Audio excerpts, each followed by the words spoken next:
movement lovers, happy Valentine's Day. Today I'm going to show you an exercise for the heart. It's not literally for the heart, but it is for the thoracic spine and the rib cage, which is the home of the heart. So we'll begin by taking our arms out to the sides and then wrapping your arms across your chest. I have the left arm on top to begin. Take your hands to the back of your rib cage, and if you can, walk your hands in towards your spine until you have kind of the medial border or the inside edge of your shoulder blades. Now, not everyone's going to have that ability, so if you're somewhere on your shoulders, that is fine, whatever range of motion you have. The important thing is to let the elbows then rest on your chest and to keep them resting on your chest. So I'll show you from the side when we get to the part where you'll want to lift your elbows. Now we're going to start by taking the spine into flexion and extension. So flexion is curling forward, and extension is extending back or lifting your chest or back bending. So I'll show you this from the side because this is where you'll see. I'm going to take my, I can't remember now if I said left arm or right arm. Anyways, the left arm's on top now. And when I flex forward, that's the easy part.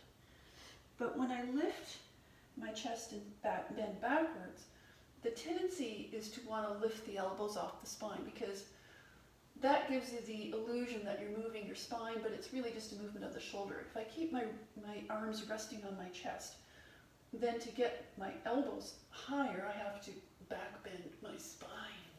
Okay? So let me come back to the front view. And left arm on top, hands wrapped, holding the shoulder blades if you can get them. Flexing, extending. Let's do one more flexion. Then one more extension.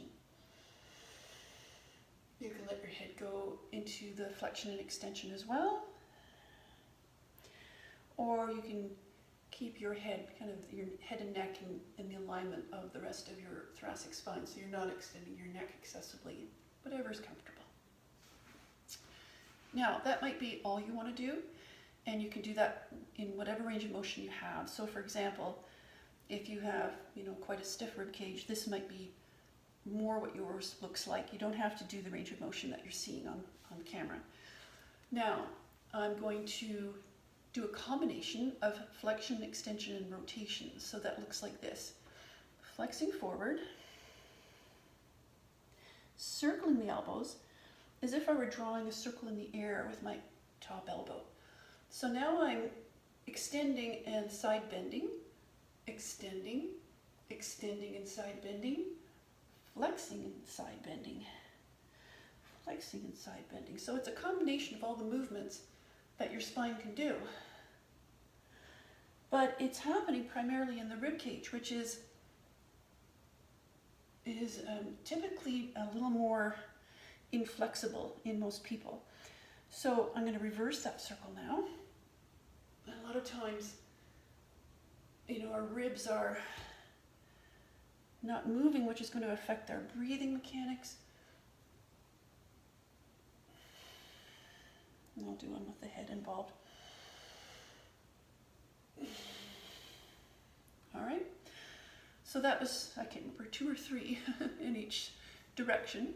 And now I'll repeat that with the opposite arm, the right arm on top. So I'm going to go, arms are resting on the chest, down, into flexion, up, into extension. It's okay if the pelvis moves and the lower back moves. You're not trying to lock anything. It's just about getting a range of motion where you don't have it, which is typically in that rib cage area. So this is a nice exercise to mobilize the ribs and all of the joints of the thoracic spine and the ribs. I'm going in the circles now. It's important that you breathe through the exercise, so don't hold your breath. The breath will help expand the ribs and give you movement.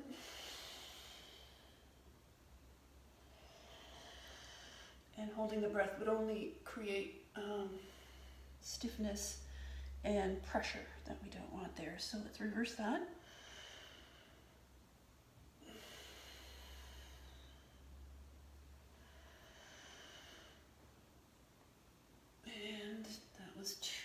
one more. I'm sorry I haven't been counting, but I think if you do 2 or 3 in each direction, that would be sufficient.